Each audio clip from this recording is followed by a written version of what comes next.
é um universo muito complexo, muito profundo e que pode mudar a nossa vida, determina o futuro das nossas vidas e que impacta diretamente o nosso dia a dia. Eu antes talvez não percebia como uma decisão na COP28 lá em Dubai, nos Emirados Árabes Unidos, poderia mudar a minha vida, que mora ali nos Jurunas, na Bernardo Sayão. De que forma isso podia mudar? A gente está mergulhando, a gente está se reconectando com a gente. Porque por muito tempo o que era bacana e legal era o que vinha de fora. Vamos ser sinceros, porque o que tocava nas nossas festinhas na década de 90 não era Joelma, era a música que vinha de fora. Que bom que agora tá mudando, né?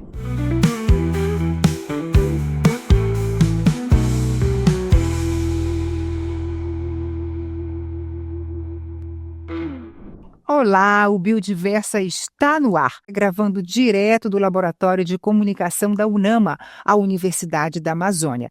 E essa parceria já nos inspirou, né, Poliana?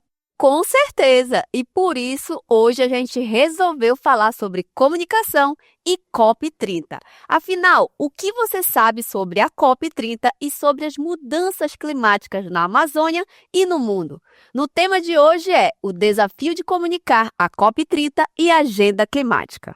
É tanta sigla, tanto conceito, Acordo de Paris, gases de efeito estufa, NDC, uma verdadeira sopa de letrinhas. Por isso convidamos duas jornalistas que vão nos ajudar a temperar esse caldeirão de informações. Nós vamos conversar com a Laíse Santos e a Fábia Cepeda. A Laíse é empresária, comanda uma agência de comunicação que valoriza a identidade amazônica. E a Fábia é apresentadora e repórter da TV Liberal. Ela já cobriu 2 conferências climáticas.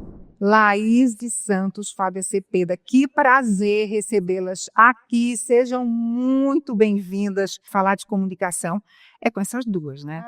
Obrigada. Fico muito feliz pelo convite, ainda mais ao lado da Laíse. Imagina, eu que fico, uma honra estar aqui com vocês. Muito obrigada pelo convite. Desde já, sorte aqui no podcast. Obrigada. Deus quiser. Esse é um podcast pai d'égua. Com certeza. Assim, falar sobre COP para a região e para os moradores de Belém e do Pará. Nós somos, a maioria das vezes, e fomos, na verdade, na maioria das vezes, contados, falados, né, sem protagonizar as nossas histórias. Então, eu acho que a gente está num ponto de virada, sabia? E a COP vem muito a favor disso. E, para mim, eu ficarei muito feliz se daqui para frente a gente possa tornar essa agenda da COP ainda mais, compartilhar ainda mais os temas e lutar, cada um de nós, para garantir que os amazônidas, os quilombolas, os ribeirinhos, os trabalhadores da Amazônia realmente ocupem muitos espaços nessa COP. É a nossa expectativa, na verdade. Acho que como comunicadores, a gente já tem dificuldade, né, de pautar a Amazônia para o Brasil e para o mundo. Então agora a gente vê aí os olhos voltados para a gente, como quando se fala em Amazônia, todo mundo quer saber, quer entender melhor. Quando a gente vai para fora do país, as pessoas já sabem agora o que é Belém do Pará. Desde a COP de Dubai, muita gente me aborda, querendo saber mais sobre a capital paraense, que lugar é esse chamado Belém, como é a Amazônia. Então, os olhos, de fato, estão voltados aqui para a nossa região, mas acho que a gente até demorou um pouquinho a entender a importância desse evento para cá, né? Quando se falou em COP, eu até comento isso com alguns colegas, no início falou muito sobre o investimento, de que forma o dinheiro chegaria aqui. Como se fosse um grande negócio. E o que até acabou desencadeando, acho, a questão do preço dos hotéis, os valores super altos, talvez fez os olhos sobressariam um pouquinho mais em relação a isso. E agora eu consigo perceber melhor como está virando essa chave, como a população está percebendo que muito além de investimentos que são fundamentais e também de uma oportunidade para ganhar uma renda extra, é também um momento de fazer com que Belém seja protagonista no debate climático. Porque o debate climático é o que está norteando a nossa vida a partir de agora, né? Já norteia a nossa vida com as mudanças climáticas, mas Belém se colocar dentro desse cenário e a população entender o papel que ela tem diante desse debate, com certeza é um grande legado e pode garantir com que no futuro a gente continue sendo protagonista nesse assunto. por exemplo, aqui, né, jornalistas ou empresária, nós tivemos o privilégio de ter acesso a algumas informações que, infelizmente, nem todas as pessoas. Então, se nós podemos compreender e decodificar um pouco disso e compartilhar um pouco dessas informações, eu acho que essa é uma das maneiras mais simples e positivas, por exemplo, de participar da COP, porque às vezes as pessoas, mas como eu posso participar? Assim, aproveita para fazer um mergulho nesses assuntos e de compartilhar. Então, eu me senti, sim, Polly, na obrigação e tendo uma alegria grande de poder ter sido compreendida, bem acolhida, e acho que é o meu papel enquanto jornalista e enquanto cidadã da Amazônia, né? É uma curiosidade, porque assim, foram várias manifestações, a maioria sudeste do país, Rio de Janeiro, São Paulo. Em que momento veio aquela publicação que você disse, não, agora eu vou falar? Olha, espetada assim, no final. Eu acho que foi naquela matéria, Fábio, da Folha de São Paulo, da jornalista, que eu achei que ela foi profundamente infeliz, né, de ela usar o termo, né, que as pessoas estavam, foi né, viver na merda, foi o que ela falou. Eu acho um desrespeito, eu acho uma forma de humilhação. Imagina a gente que cobre a Amazônia, né? A gente sabe a situação de vulnerabilidade social que tantas pessoas vivem aqui. Agora, assim, por causa disso, eu me sinto no direito de falar dessa forma. E de forma encaixada, né? Ela se sente na liberdade de falar, sim, sobre a nossa região.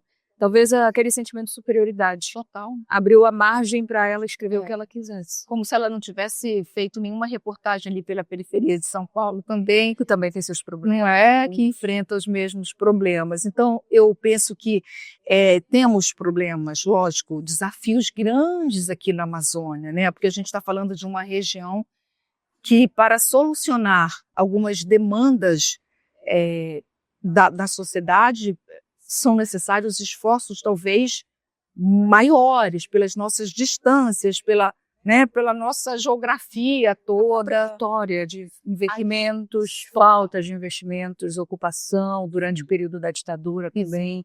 Tudo é um processo que desencadeou a situação atual. Exato, Fábia, né? A injustiça, eu diria, histórica, né? Porque os investimentos pouco vieram para cá. Então, como agora eu posso querer me comparar? Né? Então, eu acho que tem aí muito de reparação para ser feito. E o que você viu assim que, olha, isso também me incomodou profundamente? Foi um preconceito, uma xenofobia que você disse, meu Deus. Vamos ser claros, é como se falar de Mal de Belém estivesse na moda. Por muitos meses e muitas semanas, o que viralizou nas redes sociais era tudo que de ruim pudesse ser explorado sobre Belém, sobre Pará, sobre a Amazônia. Isso viralizou. Eu conversava ainda há pouco até com a Laís sobre a importância desses vídeos, mas como é um desafio também a gente furar essa bolha, né? E fazer com que a nossa defesa de território, a nossa defesa pelo nosso espaço, as tuas falas, não é bem assim, não, você está sendo desrespeitoso, não, você tem que conhecer melhor assim. Esses vídeos, eles viralizam, mas muitas vezes viralizam entre nós, porque nós nos identificamos, nós nos revoltamos e nós compartilhamos. E agora eu acho que o nosso desafio é furar essa bolha, né? Fazer com que esses vídeos da nossa defesa de Amazônia, né, de belenense, de paraense, chegue também a essas pessoas que se posicionam de forma crítica, preconceituosa e xenofóbica sobre a nossa região. Porque nós temos propriedade para falar sobre a nossa região.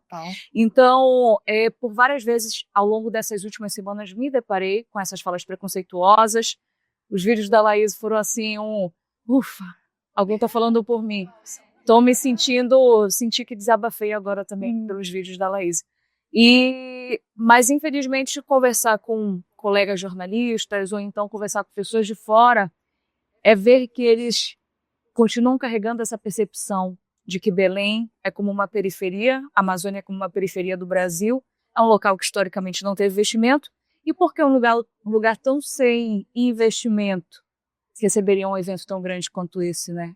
De tanto porte Como se a como a gente não COP. tivesse direito a isso.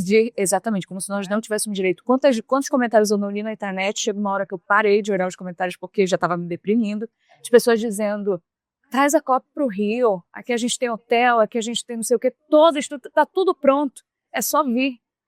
E eu Como se fosse, né? Que a gente sabe que não é também. Olha o tanto de benefício, gente, que a gente já teve.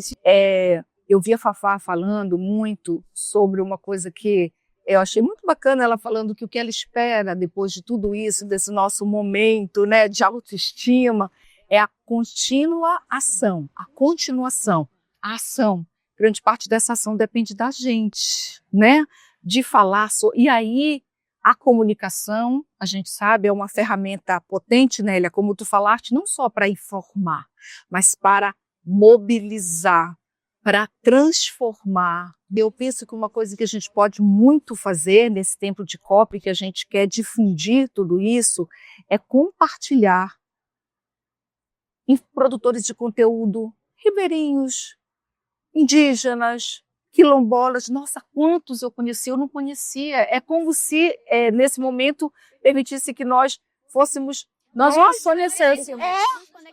Isso, é um letramento nosso, e que bom, vamos aproveitar isso, né? A gente está mergulhando, a gente está se reconectando com a gente, porque por muito tempo o que era bacana e legal era o que vinha de fora. Eu falei até num vídeo meu, né?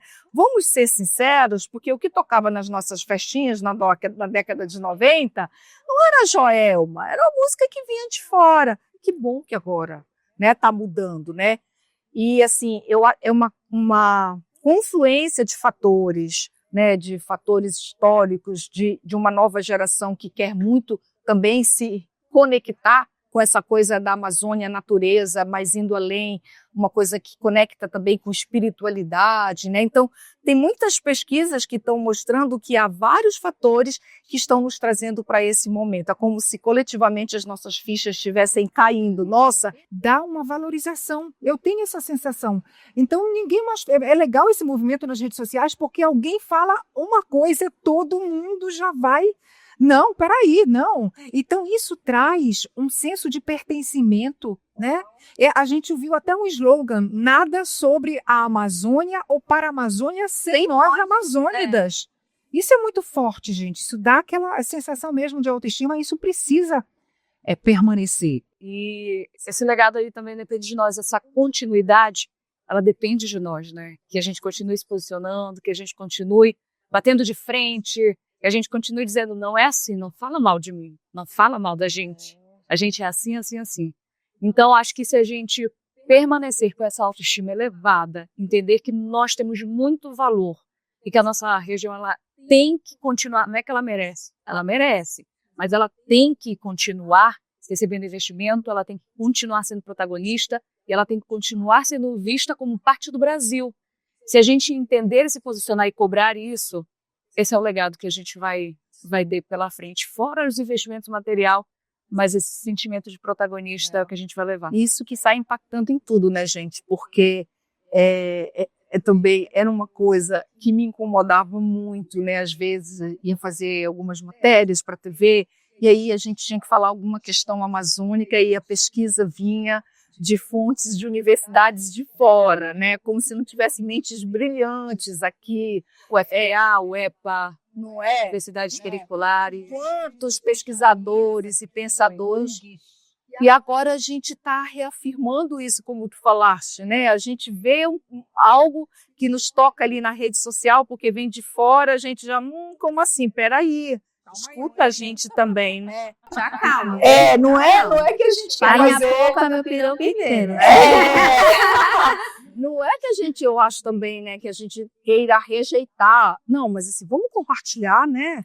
Vamos fazer somos mais críticos, né? Somos mais críticos. A gente demora mais a gente entende o que é feito que vem de fora, mas a gente agora entende a necessidade de um olhar nosso. Isso. Quem entende a Amazônia e a complexidade dela viver aqui. Às vezes nós mesmos temos dificuldade de entender a complexidade da nossa região. Imagina quem está de fora. Então, acho que é essa perspectiva realmente. E legal, assim, quando eu vejo a Fábia nas reportagens de rede, ou a Jalília, cara, eu fico tão feliz, Porque eu fui aquela que muitas vezes fazia uma reportagem inteira, mandava as informações para fora, para a rede, era gravada com outra voz. Nossa, frustrante. Né? E, gente, e assim, como a Nélia tem uma experiência parecida com a minha, que era o nosso sotaque. A gente fazia matérias para a rede nacional. Tinha que imitar o sotaque paulista. Tinha, amiga, assim, tinha que apagar. Era um apagamento. Alisa, o cabelo dela, eu nunca mais. Eu já nem lembro como é meu cabelo, porque, assim, naquela época, para encaixar no padrão tido como nacional, era isso. Agora, hoje, que bom que está mudando, que a gente olha para a TV, vê as nossas caras, os nossos sotaques, vê a diversidade, assim. Então, eu acho que eu enxergo com otimismo, porque apesar de tudo isso que a gente sofreu e ainda sofre, eu acredito que tem um importante processo de mudança, né, em andamento. E a gente começou a se apropriar, como vocês bem falaram, a gente foi atrás mesmo das informações, a gente está aqui, a gente começou a se inteirar mais dos assuntos e a gente teve essa propriedade de chegar e falar assim, não é dessa forma, porque no início foi isso que você está falando. Parece que quanto mais saía notícias, mais eu ia lá e dizia, não, é assim mesmo. Não é, olha, está sendo feito isso, é daquela forma. E tem uma coisa assim muito bacana, gente, que eu acho que se criou um movimento para preparar os jornalistas para a cobertura da COP. Vamos já conversar com a Fábia sobre isso. Inúmeras iniciativas aqui, com live, com curso, com capacitações para receber o turista, mas para o jornalista amazônida entender. E todo mundo foi estudar. Todo mundo foi estudar, foi ler, foi pesquisar. Fábio, eu quero que você conte para a gente, você já teve a vivência, uma amazônida cobrindo a Conferência do Clima, 2 anos consecutivos. Como foi essa tua experiência? Primeiro, a minha primeira experiência foi Dubai, né? Então, cheguei ali em uma cidade que eu nunca achei que eu ia pisar na vida. Dubai, Emirados Árabes, um país em que a riqueza, ela extrapola tudo que eu já vi, já presenciei, imaginei. Então, cheguei ali naquele lugar extremamente rico, um lugar com uma cultura completamente diferente, para cobrir um evento que eu não tinha ideia da dimensão e da importância da profundidade do que era, sozinha. Eu costumo dizer, sempre reforçar para as pessoas que as pessoas acham que eu fui com cinegrafista, eu fui com o produtor. Incrível. Peguei um celular, novo tripé, celular, um tripé, minha mala e fui. E coragem, muita coragem, porque jornalista, principalmente da Amazônia, a gente já nasce aprendiz a ser corajoso. E a sair grosso, criada em sair grosso. Cadeirinha do peixe. A gente é vida grosso, sai da frente. Então cheguei lá assim, tentando entender, e com o passar dos dias, são 2 semanas de COP, fui mergulhando, fui descobrindo que é um universo muito complexo, muito profundo, e que pode mudar a nossa vida, determina o futuro das nossas vidas, e que impacta diretamente o nosso dia a dia. Eu antes talvez não percebia como uma decisão na COP28, lá em Dubai, nos Emirados Árabes Unidos, poderia mudar a minha vida, que mora ali no Jurunas, na Bernardo Sayão. De que forma isso podia mudar? Então, eu entendi a dimensão e a grandeza disso. E entendi também nosso desafio como jornalista amazônida, como mulher amazônida também. Felizmente encontrei muitas pessoas do Pará cobrindo também, participando e tentando fazer parte desse debate. Então a gente já está inserido nesse cenário e está lutando para fazer parte desses debates, está lutando para ter voz nas decisões, nas negociações. E o jornalista, qual é o papel dele? Principalmente do Pará, eu estou falando isso desde a COP28. É não se deixar ser atropelado. É não deixar que alguém de fora venha e queira falar por você o que você conhece. Então, se a gente, naquele momento, ouvia que a gente já receberia a COP30 em Belém, desde aquele momento eu tenho falado. Não vamos permitir que pessoas de São Paulo, do Rio, de outras regiões do país, venham aqui para cobrir conferência do clima, ocupar o nosso espaço, sendo que estamos aqui. Nós somos jornalistas, nós, amazônicas, temos capacidade de cobrir uma conferência do clima. Claro. Então, nos dê um microfone, nos dê um celular, como eu fiz nas COPs de Dubai e de Baku, e nos deixe fazer o nosso trabalho, porque ninguém entende mais de Amazônia do que a gente. Então, participei de muitas palestras, seminários, falei com muita gente, fiz questão de conversar com muitos jovens também durante esse tempo e compartilhar minha experiência para dizer isso.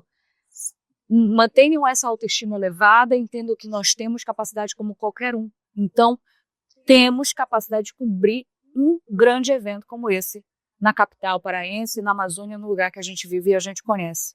E o desafio é esse, é não deixar que as pessoas duvidem da nossa capacidade. Eu acho que desde a COP de Dubai é o que eu tenho feito. Não deixar que as pessoas duvidem da nossa capacidade e mostrar na prática como nós somos capazes de cobrir e falar sobre clima e falar sobre assuntos complexos como ninguém. Perfeito. Fábio, pegando aí bem sua fala, que você já participou dessas duas, pode compartilhar pra gente como é esse dia a dia? Como é que é estar lá dentro? Bom, eu chego lá, como é que funciona? Conta, porque a gente tá aqui nessa curiosidade, né, de saber como é esse dia a dia, como é que funciona tudo lá na COP. É muito interessante, porque muitas pessoas me perguntam, eu posso isso, eu posso aquilo, posso levar a minha cama de massagem para dar uma massagem na galera que tá negociando? Falei, calma, não é bem assim, é um pouco burocrático, é difícil acessar alguns espaços. Então, primeiro, acho que o que mais define Conferência do Clima, para quem me pergunta, é complexidade. Aquilo é um mundo, é um universo. A gente tem as programações oficiais da ONU, mas existem, e não estou exagerando, existem milhares de programações paralelas. São 2 semanas que tem muita coisa acontecendo ao mesmo tempo, naquele espaço.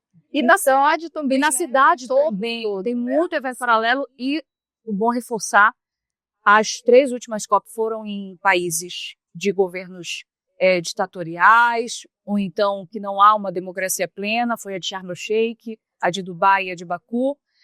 A de Baku foi a que eu percebi mais essa questão da falta de liberdade de se expressar, de se manifestar. Então, desde aquele momento, está tudo sendo muito guardado ali no peito para se extrapolar em Belém. Então, a gente vai ter muita manifestação em Belém, muita gente reivindicando as suas ideias, os seus posicionamentos. Então, a gente vai ter muito disso no entorno e dentro da COP. Porque dentro da COP... Ainda mais o desafio da cobertura. COP da floresta, COP da democracia, né? Porque democracia tem tudo a ver com justiça climática. E dentro das conferências é muito normal a gente ver manifestação, Sim. pessoas É sinal de sucesso. ainda bem. Tem que ter. Ainda bem, Né? É sinal de engajamento, é sinal de ideias diversas, né? De debates ali acontecendo e sendo compartilhados. Curiosidade, Fábio, você falou uma coisa muito interessante, que na primeira COP você conseguiu perceber como que aquelas mudanças climáticas afetavam a tua vida lá no Jurunas, né? Moradora, foi aquele impacto da primeira conferência. E assim, o desafio de você compreender isso e de passar para as pessoas, porque esse é uma tradução, esse é o grande papel do jornalista, é entender aquela sopa de letrinhas, como a gente diz, aquelas siglas, aquele universo, compreender aquilo e traduzir aquilo com uma linguagem para aquela pessoa que está ali no outro lado, que come, que sai, que vai trabalhar todo dia. É assim um mundo, um universo que é importante. É um papel muito bacana, gente, muito...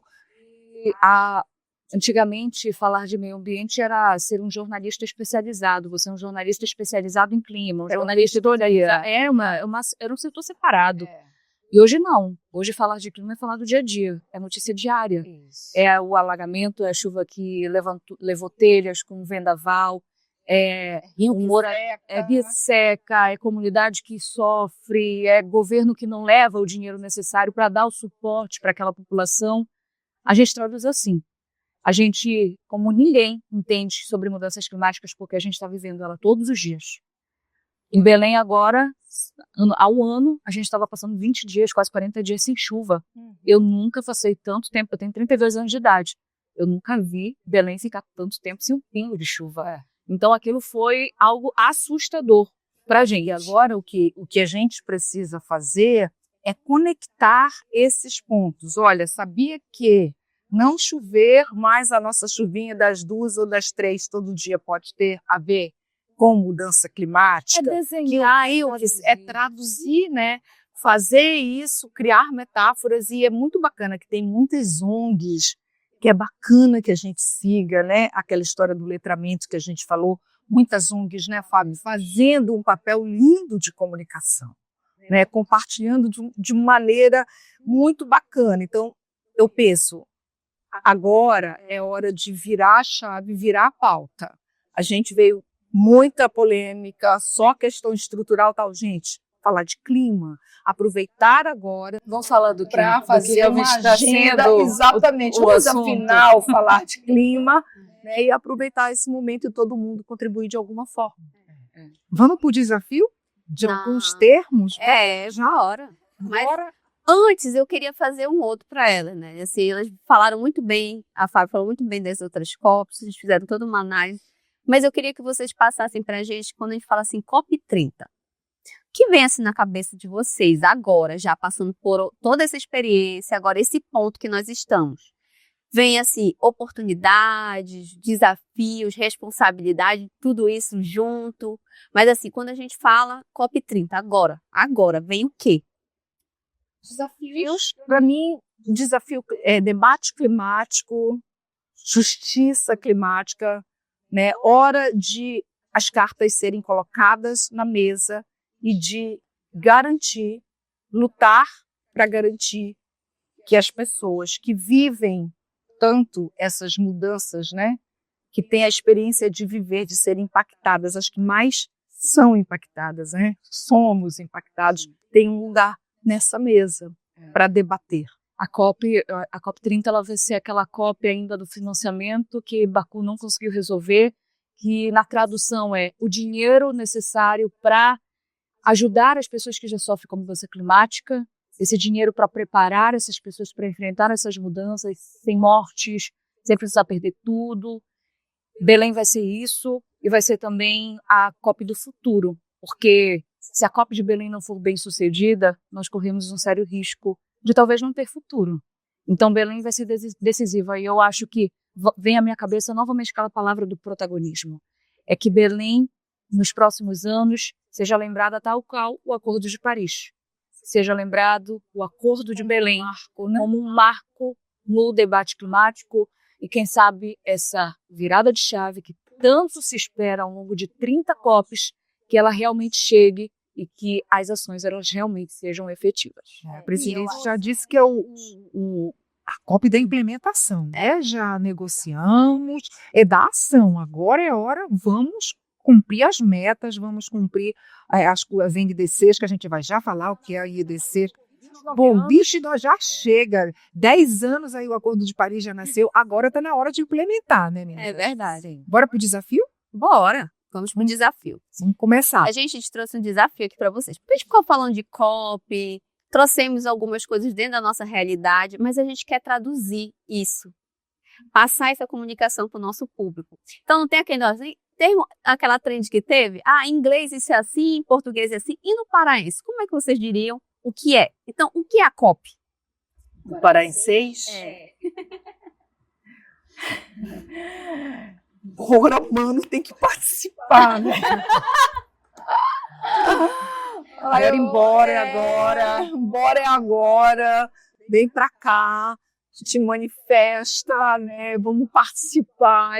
Eu penso muito na coisa da mobilização. É o para participar. Desperta, maninho, bora. Eu acho que a gente pode fazer uma tradução, uma palavra simples, uma linguagem assim bem popular, e depois a gente pega o paraense. Paraense. Então, traduzir a COP. Assim, é um grande encontro de lideranças mundiais para debater os desafios climáticos.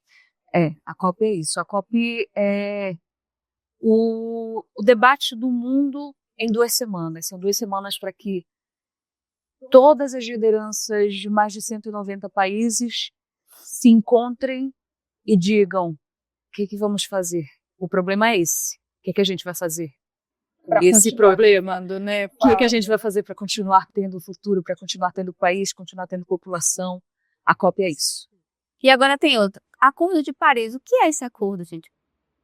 Afinal de contas, 10 anos depois, qual foi a importância dele? Eu depois quero contribuir, porque eu tenho uma metáfora assim, muito interessante, que eu Acordo de Paris vem depois do fiasco do Acordo de Quioto, né? Então, de Paris é realmente talvez o primeiro acordo que finalmente os países entraram em consenso. Teve participação dos Estados Unidos, o que foi um marco, porque os Estados Unidos não concordavam em participar. Então, o Acordo de Paris teve esse marco por isso. Os Estados Unidos fez parte, se chegaram a um consenso, porque os Estados Unidos é importante, porque ele é um dos grandes poluidores. E estabeleceram as metas. É um dos grandes responsáveis pela poluição, pela situação em que o mundo se encontra, e definiram metas, exatamente. Definiram metas, definiram que se a temperatura do planeta subir 1,5 graus, é um ponto de não retorno. Não retorno significa que chegando lá, o mundo não tem mais solução. Então, a grande meta do Acordo de Paris é não ultrapassar 1,5 graus na média da temperatura e estabelecer metas para chegar a esse objetivo. No Parancês, se ultrapassar é farelo. Farelo pro planeta Terra. É farelo, viu? Game over, viu? Mas é sal. É sal. Tem uma metáfora que eu vi que eu achei muito interessante, do Observatório do Clima. O nome é um manual, você pode baixar na internet. Eu assistindo uma live, eu vi essa metáfora. É assim: Acordo de Paris, guia para os perplexos. E ele diz que o Acordo de Paris, imagina assim, uma grande reunião em Paris, 2015, de condomínio, como se a Terra fosse um condomínio gigante. Lá em cima, as pessoas que moram na cobertura, Estados Unidos, China, os países do meio que estão ali, e lá embaixo, quem está morando ali e no entorno, os países que estão em desenvolvimento e que já estão sofrendo as influências das mudanças climáticas, porque o prédio já está rachado, quem mora lá embaixo já está enfrentando enchente, seca. Então, o Acordo de Paris foi o síndico chamando, como se fosse a ONU, as pessoas desse grande condomínio para dizer: o prédio vai cair. O prédio chamado Terra vai cair. Ou todos os moradores desse prédio assumem que eles precisam ter um novo modelo e traçar metas para reduzir os gases de efeito estufa, ou esse prédio vai cair. Cada um vai ter que fazer a sua responsabilidade. Bacana, né? Funciona demais, né? Fazer essas metáforas e usar essa coisa lúdica, né? De certa forma, para as pessoas. E entender que as necessidades, as obrigações, elas não são iguais para todos, tá? Porque quem sofre mais com as mudanças climáticas não tem tantas condições de contribuir para que tudo seja solucionado. Agora, quem está lá na cobertura, que não está precisando consertar a casa, não está precisando refazer tudo, não está precisando repor os móveis, tem mais dinheiro no banco, tem que contribuir. E até porque eles também contribuíram negativamente para a gente chegar à situação que a gente chegou hoje, né? Então, negativamente, contribuíram mais e agora tem que reparar. Agora, a gente tem outra para vocês. Dentro da COP tem uma tal de Blue Zone e Green Zone. O que é? A Green Zone vou começar pela Blue Zone. Blue Zone é galera de terno, de gravata, quem tem poder para decidir, quem tem poder para decidir o nosso futuro, quem tem o poder político, o poder também no quesito de dinheiro. E a Green Zone é o povão, é a galera, é quem quer participar, quero fazer parte desse negócio chamado COP30. Quero dizer, eu fui. A Green Zone é o lugar. Eu tava. E legal, né? Vai ter a zona amarela, né, de muitas organizações sociais e periféricas. Excelente, né, como a ONG das Baixadas, né, incrível, e várias outras que vão estar pela cidade, no entorno aí, em vários lugares, ocupando a cidade, fazendo esse debate também fundamental. E vem a somar, era uma demanda, Laís, eu acho que é importante dizer que não foi algo que surgiu do nada. Era uma demanda já sendo debatida nas outras COPs, desde a de Dubai, que eu participei, e a de Baku, já se falava em uma zona a mais, que era uma zona amarela, uma zona yellow. Sim. Porque a zona azul, ela é muito burocrática e, infelizmente, ela debate o futuro do mundo, mas ela não conta com a nossa participação. Eu, como jornalista, não posso ter acesso aos locais onde os negócios estão sendo feitos. Então, tudo é muito burocrático, muito fechado, muito sigiloso. O tal dos negociadores internacionais passam hoje. pesa essas pessoas. A gente pode até se esbarrar pelos corredores, mas nas salas onde as decisões são tomadas, a gente não tem acesso. E ninguém pode entrar, não pode gravar, pode filmar. Então, o grande debate era, vamos ter uma COP na Amazônia, vamos ter uma COP em que sofremos as mudanças climáticas em um país democrático, a gente quer fazer parte disso. Vocês não vão deixar a gente fazer parte? Então a gente vai fazer o nosso evento à parte. Então eles fizeram, mobilizaram muitas pessoas, tem muitas instituições participando, e vai ser um local que, no linguajar paraense e brasileiro, vai bombar. Vai bombar. Vai ser o ponte. ND6, eu acho que a gente pode, assim, encerrar esse desafio do paraenses com ND6, né? As contribuições nacionalmente determinadas, aquelas metas que os países têm que cumprir e que vieram do Acordo de Paris, de 5 em 5 anos elas são revistas.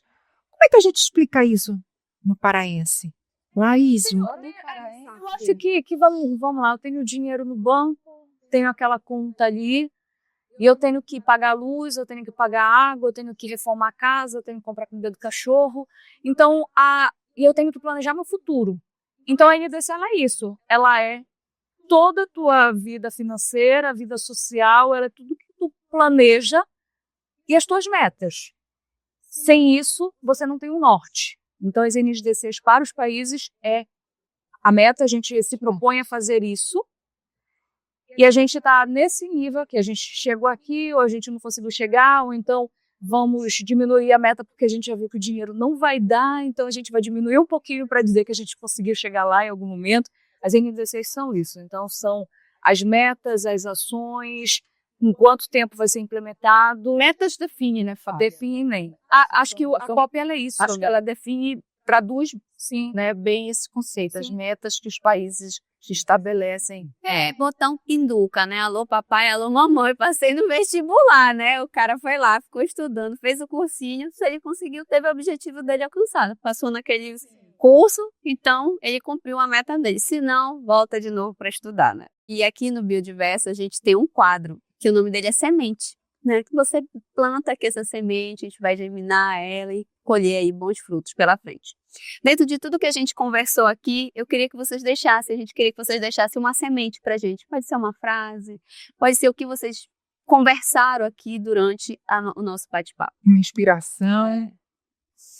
Eu penso que algo que me inspira, pelo menos no momento que a gente vive, é romper os silêncios históricos amazônicos, sabe? Romper esse silêncio, ter voz e sermos o protagonista das nossas próprias histórias. Isso é o que tem me inspirado bastante nesse momento e tem a ver com o que a gente conversou. Eu acho que a semente que eu quero deixar plantada aqui é que possamos não nos calar, que possamos sempre nos posicionar, que possamos sempre entender que nós somos menos, nós somos mais.